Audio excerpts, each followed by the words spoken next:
Olá, Marcos. Vamos dar continuidade, então, à nossa série Evangelho e Espiritismo, Caminhos de Amor e Felicidade. Retornamos aos nossos prezados telespectadores, dando continuidade ao livro Roteiro, ditado pelo Espírito Emmanuel, hoje com o capítulo 22, O Espiritismo na Atualidade. Bem-vindo, Marcos. Muito obrigado, Orson. É um prazer estar com você novamente, com os nossos telespectadores, para estudarmos essa obra tão importante do nosso Emmanuel. E ele que escreveu na década de 50, né, para falar sobre o espiritismo na atualidade. Hoje, 70 anos depois, podemos fazer uma abordagem bastante significativa sobre esse tema. Pois é, Marcos. Quando a gente pensa no espiritismo na atualidade, nesse livro escrito já há várias décadas, será que nós vamos encontrar alguma diferença, Marcos, entre o que Emmanuel viveu naquela época, verificando a atuação do médium que ele se utilizou e o movimento atual trazido pelo espiritismo, ou pelo menos vivido pelos espíritas, ao tentar viver o espiritismo? Como é que estaríamos na atualidade, né, Marcos? Bem, Orson, o bom senso nos indica que 70 anos passados, nós não poderíamos estar do mesmo jeito. Não é? É claro que o Emmanuel ele faz uma abordagem mais do ponto de vista moral, né, porque ele sabia muito bem que a nível da prática das vivências, da tecnologia, é claro que, passando o tempo, nós estaríamos realmente melhor. Não? Então, há diferenças, mas a questão moral é exatamente a mesma. Muito importante esse destaque, Marcos, porque realmente o espiritismo em si, ele não se altera. Quem se altera somos nós, né? Os adeptos e a própria mentalidade humana, né? Que vai sofrendo aí os efeitos do progresso levado pelo conhecimento, pelas experiências. E nós vamos encontrar aqui, já no começo do capítulo, e Emmanuel nos dizer, o espiritismo nos tempos modernos é, sem dúvida, a revivescência do cristianismo em seus fundamentos mais simples. É interessante porque quando se lê tempos modernos, aquele tempo em que foi escrito também eram tempos modernos. São esses tempos agora que estamos vivendo, esses tempos de comunicação, de interação, de história recente, inclusive, é a revivescência do cristianismo. Esta expressão, e ainda indicando fundamentos mais simples, Marcos, tem muito significado essa expressão. Essa faceta do espiritismo, Orson, não pode ser esquecida nunca.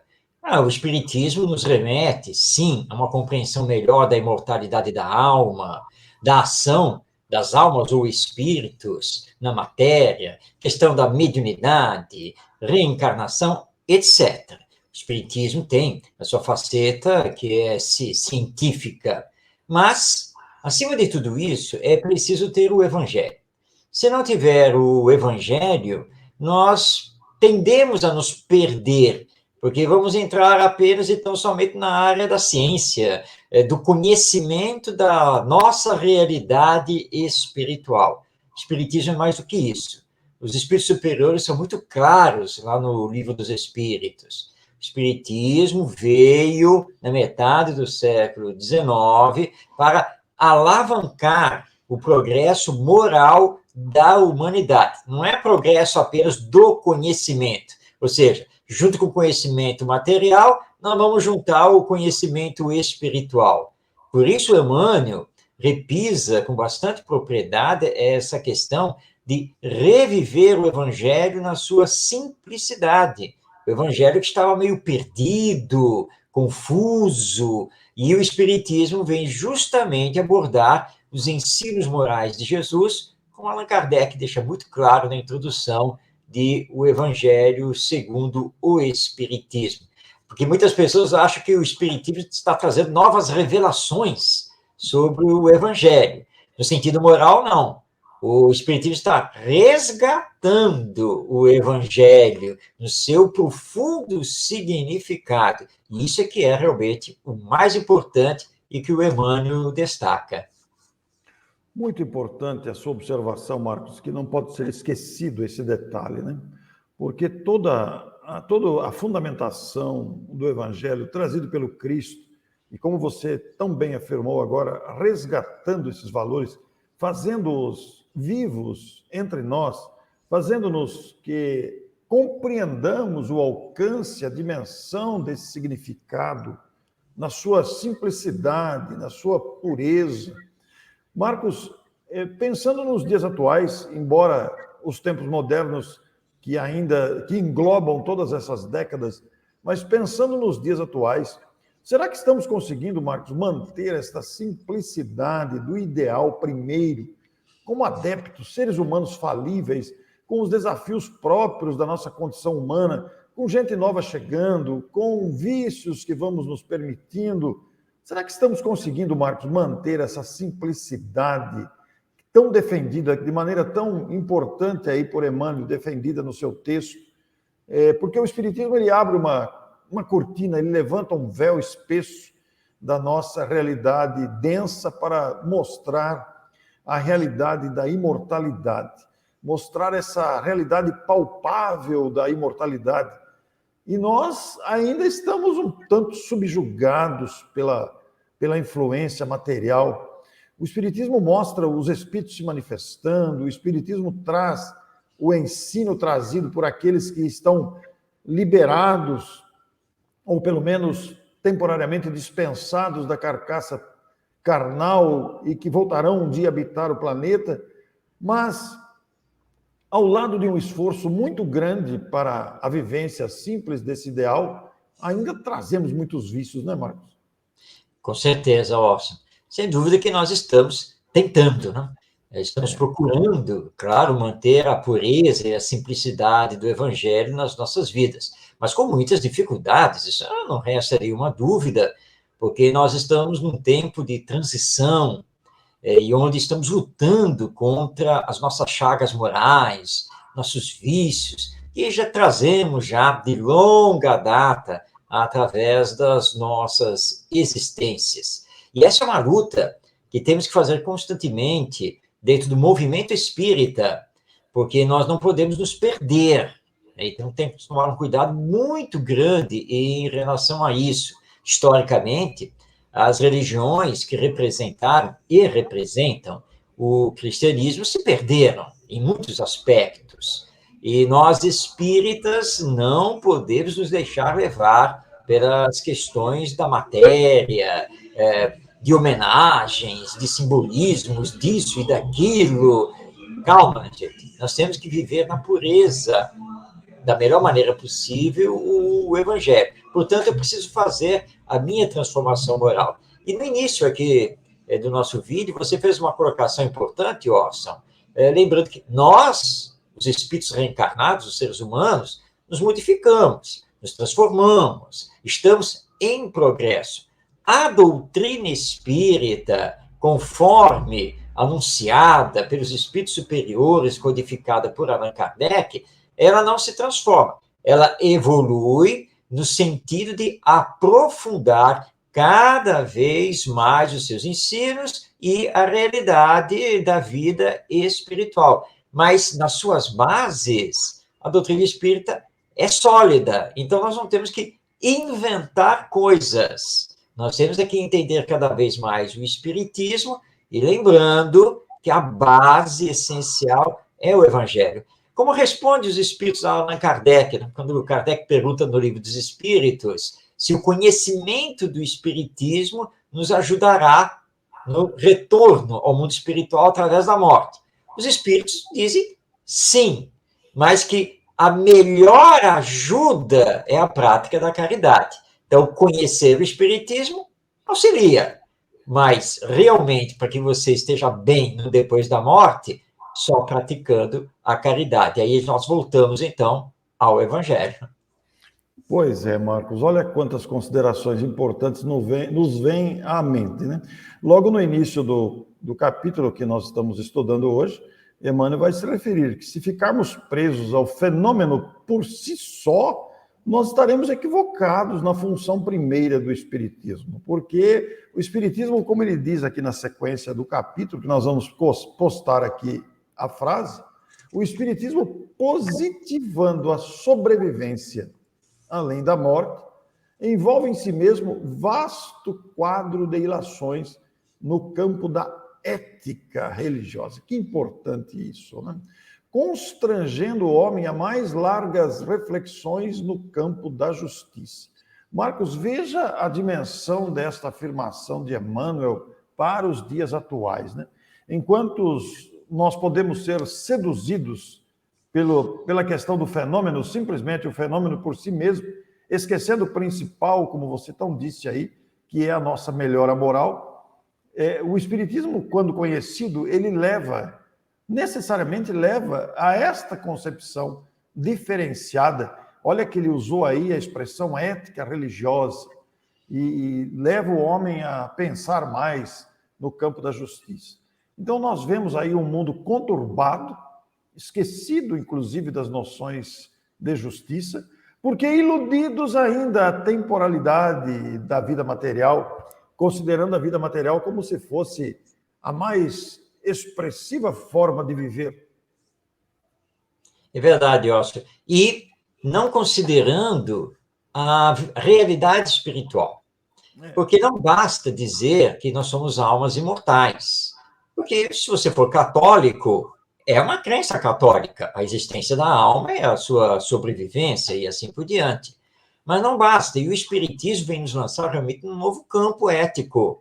Porque além de mostrar que nós sobrevivemos à morte do corpo e que, portanto, existe uma vida futura, mostra que nessa vida futura nós sempre, e é bom nós frisarmos isso, sempre teremos que arcar com as consequências dos nossos atos, daquilo que fizemos nessa encarnação.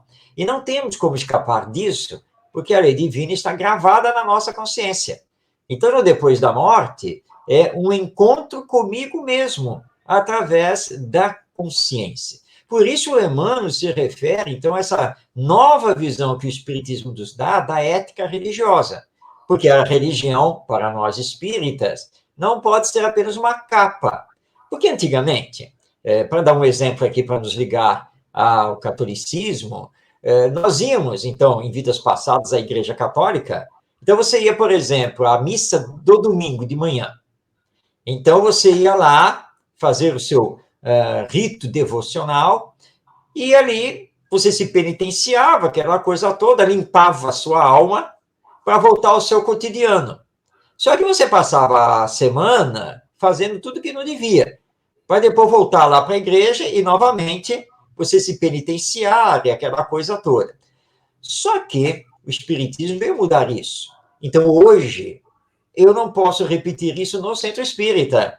Quer dizer, eu vou lá uma vez por semana, ou que seja 2 vezes por semana, vou lá e recebo o passe, e ouço a palestra, e aquela coisa, e pronto, volto para a minha vida, mas não aplico nada do Espiritismo na minha vida.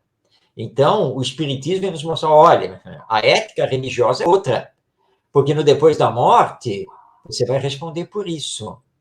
Porque você está sendo hipócrita. Né? Você se diz espírita, você vai no centro espírita, você fala de Jesus, mas no seu dia a dia você não aplica. Então, lembre-se, depois da morte, você tem um encontro com a sua consciência. E sabe o que está gravado na sua consciência? A lei divina. Que Deus não castiga ninguém, nenhum dos seus filhos. Mas você vai ter que fazer a prestação de contas.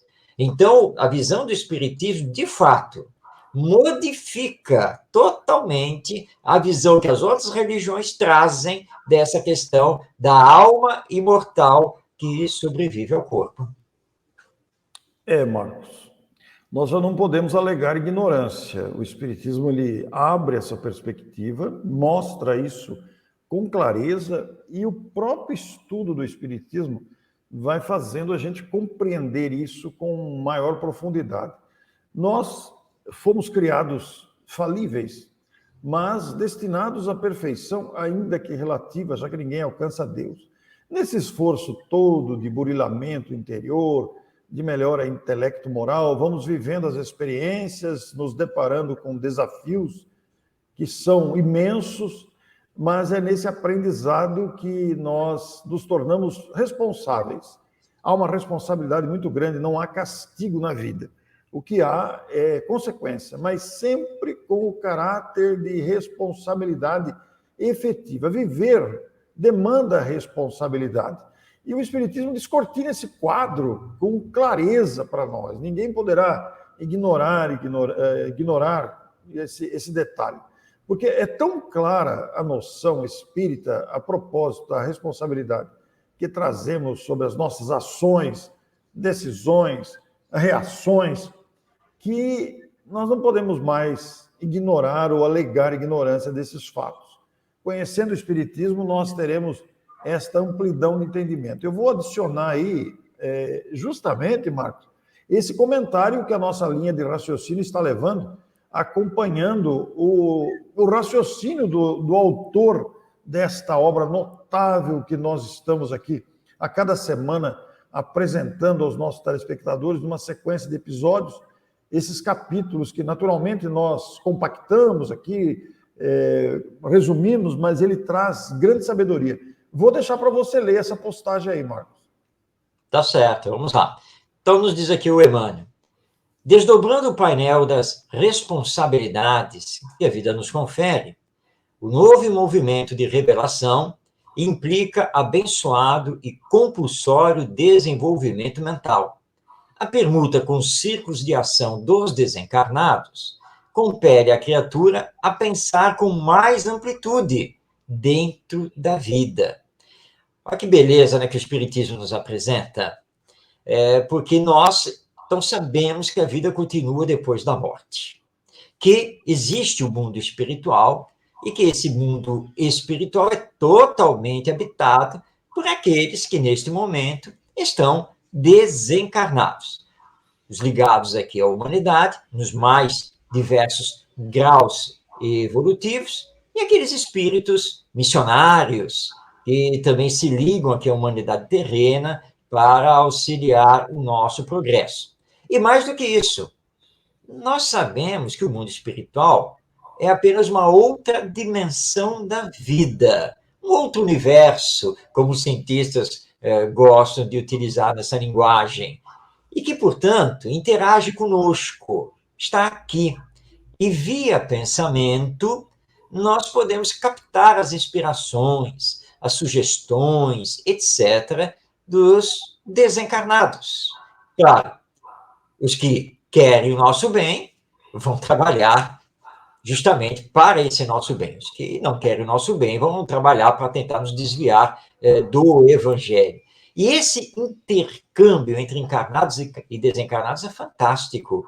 E que nós precisamos aprender a fazer através da oração, da meditação, dos bons pensamentos, as boas leituras que edificam, para que possamos cada vez mais receber essas inspirações. Porque, do contrário, é como eu conversei certa vez com um amigo, um querido companheiro nosso tinha desencarnado, já fazia algum tempo, e ele então disse assim, Marcos, eu acredito muito que o fulano está aqui nos ajudando, você não acredita nisso? Foi claro que eu acredito nisso, mas com toda certeza. Mas há um detalhe nisso que nós precisamos pensar profundamente, porque ele pode sim estar querendo nos ajudar, mas nós estamos dando a sintonia para que ele nos ajude.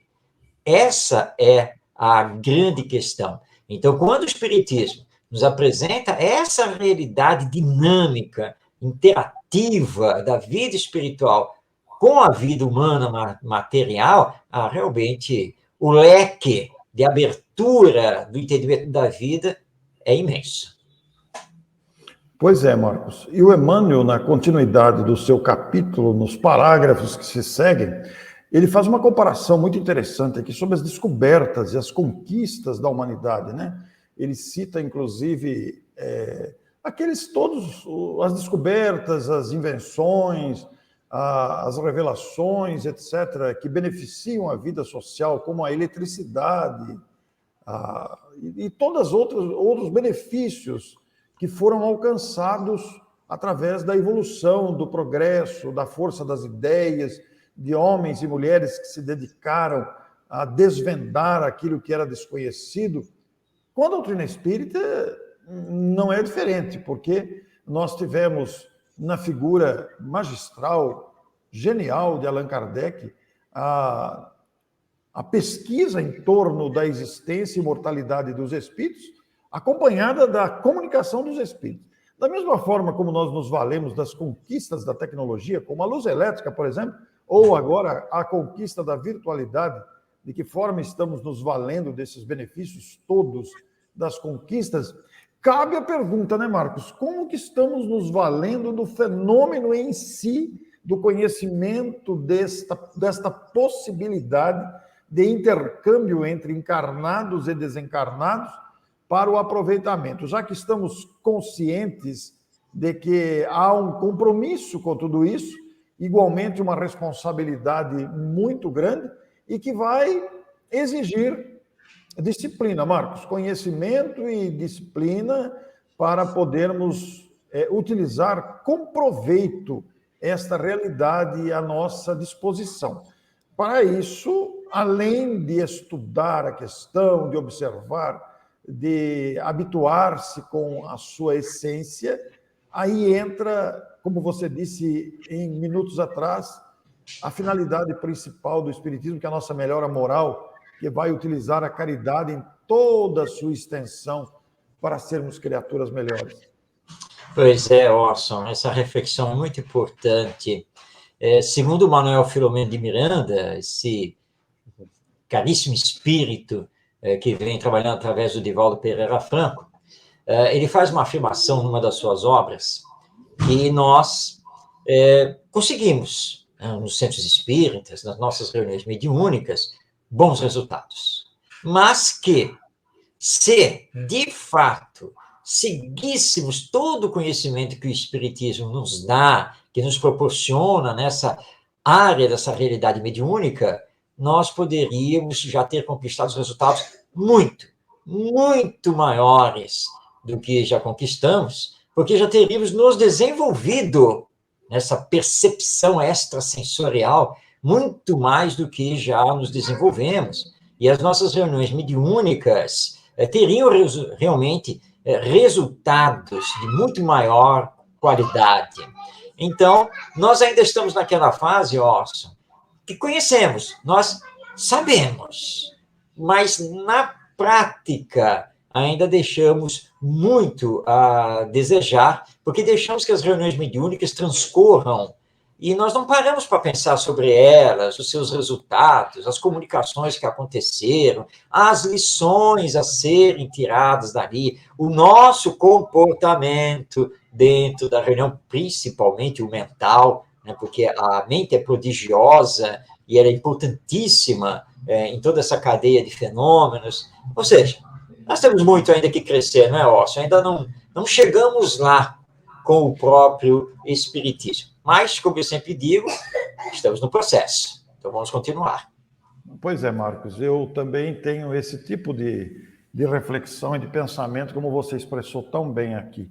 Porque a gente toma contato com a literatura espírita fundamental aí, de fundamentos a partir de Kardec, se encanta com o pensamento filosófico de Leon Denis, na sua grandeza magistral, e se encontra com outros autores que se desdobraram através do tempo, como a nossa Ivone Pereira, Hermínio Miranda, Hernando Guimarães Andrade, Caibar Schutel, e tantos outros autores aí consagrados, que a partir dos clássicos lá contemporâneos de Allan Kardec, logo na sequência, trouxeram para todos nós esse vasto conhecimento que está à nossa disposição, mas nós, os adeptos da atualidade, ainda não alcançamos devidamente o que é o Espiritismo. Você foi muito feliz ao dizer que se nós tivéssemos melhorado a nossa condição, as nossas reuniões mediúnicas, a percepção nossa do mundo espiritual, seria uma ferramenta maravilhosa para a nossa própria iluminação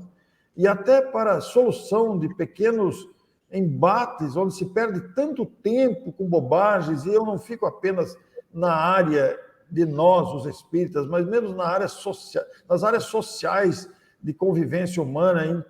Nós veríamos uma política mais humanizada, nós veríamos as profissões voltadas mais para o interesse coletivo, nós veríamos a educação e as artes nobres mais valorizadas, mas nós ainda estamos, Marcos, reconheçamos, como espíritas, inclusive, claro que não apenas o espírita, mas o ser humano, mas como espíritas também, ainda dominados por uma certa dose de egoísmo.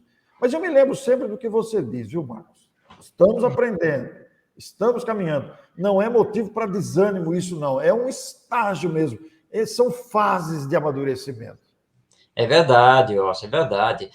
Não dá para exigir de nós mesmos, na condição de espíritos inferiores, imperfeitos que nós ainda somos, muito mais do que estamos fazendo. Mas não resta dúvida que podemos melhorar e temos sempre que fazer esse esforço de melhora. E é isso que nos leva para frente, esse é o grande incentivo do próprio Espiritismo para finalmente conseguirmos vivê-lo de forma mais plena. Pois é. E o Emmanuel conclui o seu capítulo de forma igualmente magistral, né? Demonstrando toda a sabedoria desse espírito a nos ajudar a ampliar os nossos horizontes de percepção. Ele vai dizer, agora lembrando o Evangelho, né? O Evangelho é chamado a orientar os aprendizes da ciência do Espírito, somos nós, para que, levianos ou desavisados, muitas vezes adotamos posturas levianas, muitas vezes somos precipitados, inseguros, e nos portamos como autênticos desavisados, para que não se precipitem a imensos reveladouros de amargura e desilusão. Pois é, esses resvaladouros de amargura e desilusão estão situados nas seduções tolas, dispensáveis, que ainda nos permitismo. Então, nós vemos o título do capítulo, o Espiritismo na Atualidade. Mantém-se, Marcos, a convocação de sermos adeptos melhores. Com certeza, Orson. E hoje, nos dias de comunicação instantânea, dessas redes sociais dinâmicas através da internet, nós temos que tomar um cuidado muito grande, porque nós estamos com a liberdade de pensar e postar o que queremos, e muitas vezes nos perdemos nessa ciência do espírito, como nos coloca o Emmanuel, e começamos a fazer debates, na verdade, inúteis, periféricos, que vão nos desviar da essência da doutrina espírita e da grande questão educacional da nossa transformação moral. Então, precisamos tomar muito cuidado, não nos precipitarmos, nada disso. Vamos estudar corretamente o Espiritismo através das obras de Allan Kardec. Não esqueçamos os grandes autores contemporâneos e que vieram após Allan Kardec,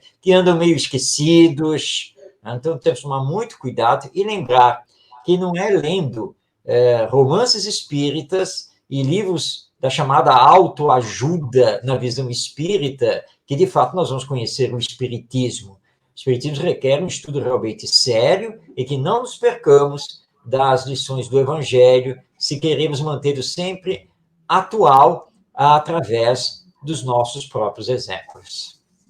Muito bom, Marcos. Muito bom pensar assim, com esta amplidão que o Espiritismo nos proporciona. Emmanuel está nos trazendo lições valiosas e nós estamos tendo a felicidade de comentar, ainda que dentro das nossas limitações e precariedade, comentar essas lições fabulosas. Na próxima semana, no próximo episódio, estamos com você novamente. E, Marcos, o capítulo da próxima semana também, ele dá continuidade a essas reflexões, mas ele abre uma outra perspectiva aqui para a nossa análise dos nossos telespectadores.